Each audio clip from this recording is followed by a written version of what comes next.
আমরা একটা যুদ্ধাবস্থার মধ্যে আছি।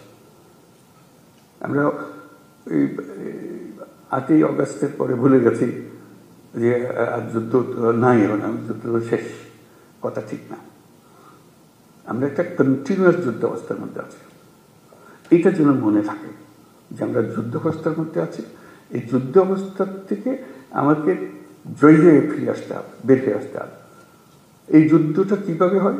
পরিষ্কার, লোকের সুযোগ গ্রহণ করে, যারা পরাজিত শক্তি তারা সুযোগ গ্রহণ করবে, একটা উস্কিয়ে দেবে, একটা কিছু গোলমাল পাকিয়ে দেবে, এবং প্রথম নজর আসবে পুলিশের নজর।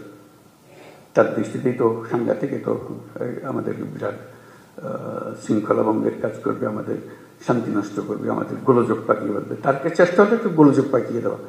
সে তো সম্মুখ যুদ্ধে আসতে পারছে না, সে কথা একটা প্রচার করবে, প্রচার করে দিয়ে একটা মহাকাণ্ড তুলে দেবে যে এই মেরে হয়েছে, ও কি হয়েছে, ও এইরকম করেছে, এটা কথা, একটা ছবি ছাপিয়ে দেবে, একটা পোস্টার লাগিয়ে দেবে ইত্যাদি। এটা কন্টিনিউয়াসলি চলতে থাকবে, কারণ সেই যুদ্ধ ক্রমাগত তীব্রতর হবে।